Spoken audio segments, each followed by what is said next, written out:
The question is, what is this double mutation?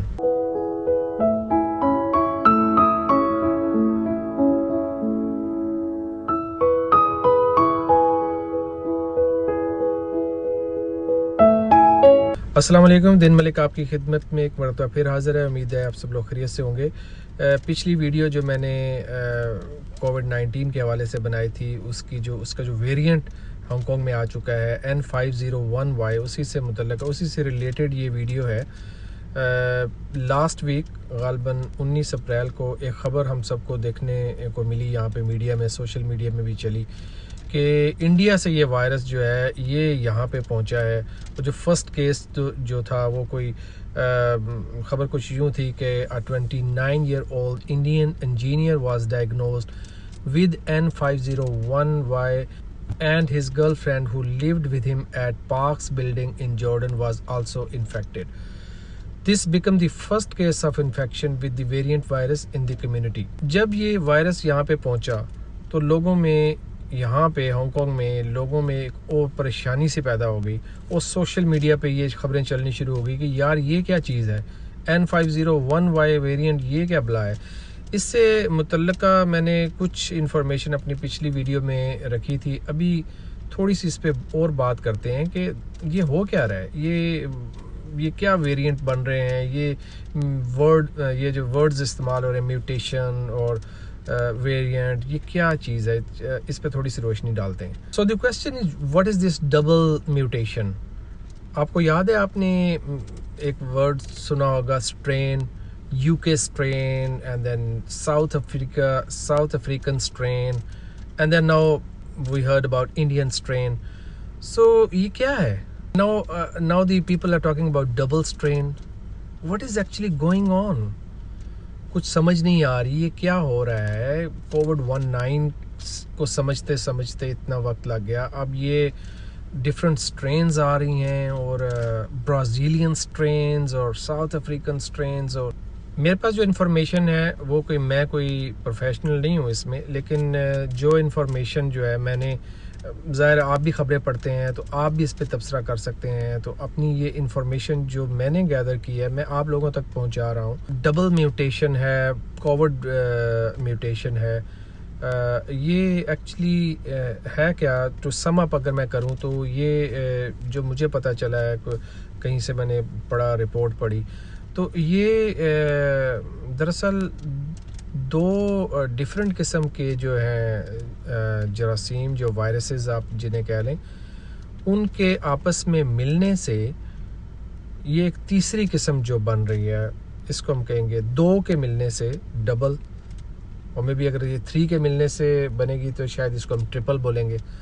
तो ये दो डिफरेंट किस्म के जो वायरसेस हैं वो मिलके ये डबल म्यूटेशन जो है ये क्रिएट कर रहे हैं। सो बेसिकली 2 वेरिएंट और 2 mutations of the virus coming together and making an other new variant, that is called a double mutation. और अगर मैं इसको और थोड़ा आसान अल्फाज में बयान करूँ तो कुछ यूँ होगा कि आपको पता है कि जो वायरसेस हैं, जो बैक्टीरिया हैं, इनकी जो ह्यूमन के साथ जो जंग है और लड़ाई है, ये कोई आज से तो नहीं चल रही।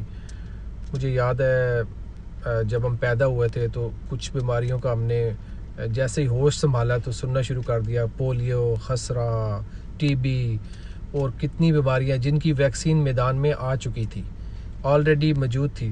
फिर उसके टीके हमें भी लगे। अभी मेरे ख्याल में हमारे दौर में, हमारे इस पीरियड में ये पहली चीज़ है जो नया वायरस है, नया बैक्टीरिया जो हम सुन रहे हैं कोविड-19 के साथ, और अब इसके साथ और इसकी जो म्यूटेशंस बन रही हैं, सिलसिला तो मेरे ख्याल में आज से नहीं चल रहा, सदियों से चल रहा है, और शायद ये हमने भी देखना था। हमारी जो बॉडी है वो इनका मुकाबला, इन जरासीम का मुकाबला, इन वायरसेस का मुकाबला करती रही है, करती रहेगी। जब भी कोई नई चीज़ आती है, हमारा जो इम्यून सिस्टम होता है वो उसके ख़िलाफ़ फ़ौरन रिएक्ट करता है। पहले तो उसे समझ नहीं आती कि ये क्या चीज़ मेरे अंदर इन होगी, फिर उसे आहिस्ता आहिस्ता पता चलता है। उस दौरान बेइंतहा अमवात हो चुकी होती हैं। किसी की बॉडी जो है वो उसको फ़ौरन रिएक्ट करती है, किसी की बॉडी को बिल्कुल पता ही नहीं चलता कि मेरे अंदर ये क्या चीज़ आ गई है। टॉपिक की तरफ वापस आएँ तो जैसे मैंने आपको बताया कि हांगकांग में भी ये अब N501Y के कुछ केसेस आए हैं। मेरे ख्याल में 2-3 ही होंगे, इतने तो नहीं हैं, लेकिन 1-2 आने भी अलार्मिंग सिचुएशन होती है। तो हमने सुना कि ब्राज़ीलियन स्ट्रेन है, यूके स्ट्रेन है, साउथ अफ्रीकन स्ट्रेन है, इंडियन स्ट्रेन है, और अब ये यहाँ पे आ गई double mutation, 2 different variant interacting with each other, mixing with each other, and then they make a third variant. अभी हमें जो फिक्रमंद होने की ज़रूरत वो ये है कि ये कितनी नुकसानदेह हो सकते हैं, ये जो म्यूटेशंस हैं, और ये डेवलप होते जा रहे हैं, और ये हमारे पे किस तरह असरअंदाज होंगे। खैर अभी तो हमें जो चीज़ जो पता चली है वो इस बारे में कोई इतनी इन्फॉर्मेशन नहीं है किसी के पास भी, क्योंकि अभी इतने केसेस नहीं हैं, लेकिन इस पे वर्कआउट होगा, साल भी लग सकते हैं। या आप देखें कि एक कोविड-19 को पकड़ने के लिए कितना टाइम लग गया, और अब अगर इसका कोई और वेरिएंट आता है तो फिर उस पर कितना टाइम लगेगा। फ़िलहाल तो जो साइंटिस्ट हैं या डॉक्टर्स हैं या जो भी लेबॉर्ट्री का स्टाफ है वो इसी पे जुड़े हुए हैं कि ये इस पे मोर रिसर्च करें और ये देखें कि ये जो म्यूटेशन है ये क्या है, और इसको वो मुख्तलिफ डिफरेंट नाम भी देते हैं। खैर हमें वो नाम याद रखने की तो ज़रूरत नहीं है, मेन चीज़ है कि हमें देखना है कि हमने इससे बचना कैसे है। हांगकांग आपको पता है कि सेकंड फेज से गुजर रहा है, और बहुत से कंट्री हैं जहाँ पे अब वो सेकंड वेव से तो क्या थर्ड वेव में भी दाखिल हो चुके हैं। India is one of the country where now is the triple mutation is going on in some parts of India. Pakistan भी इस वक्त जो है वो अपने सेकंड फेज से गुजर रहा है, और बहुत अलार्मिंग सिचुएशन पे है।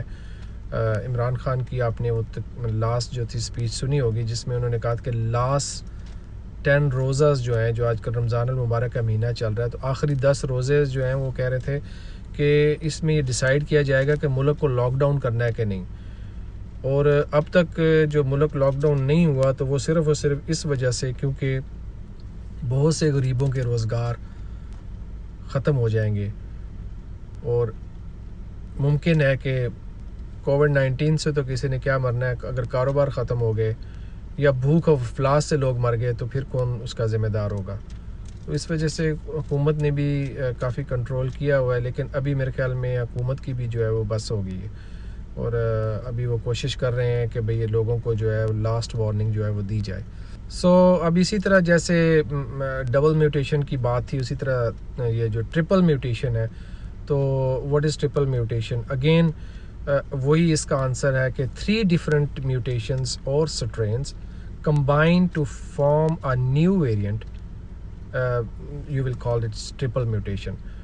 अभी वायरसेस भी अपनी शक्ल बदलते जा रहे हैं, और जैसे जैसे इंसान जो है उसका मुकाबला कर रहा है तो वो भी अपने आप को स्ट्रॉन्ग करते जा रहे हैं। इस सूरत हाल में आप लोगों को पैनिक होने की तो ज़रूरत नहीं है।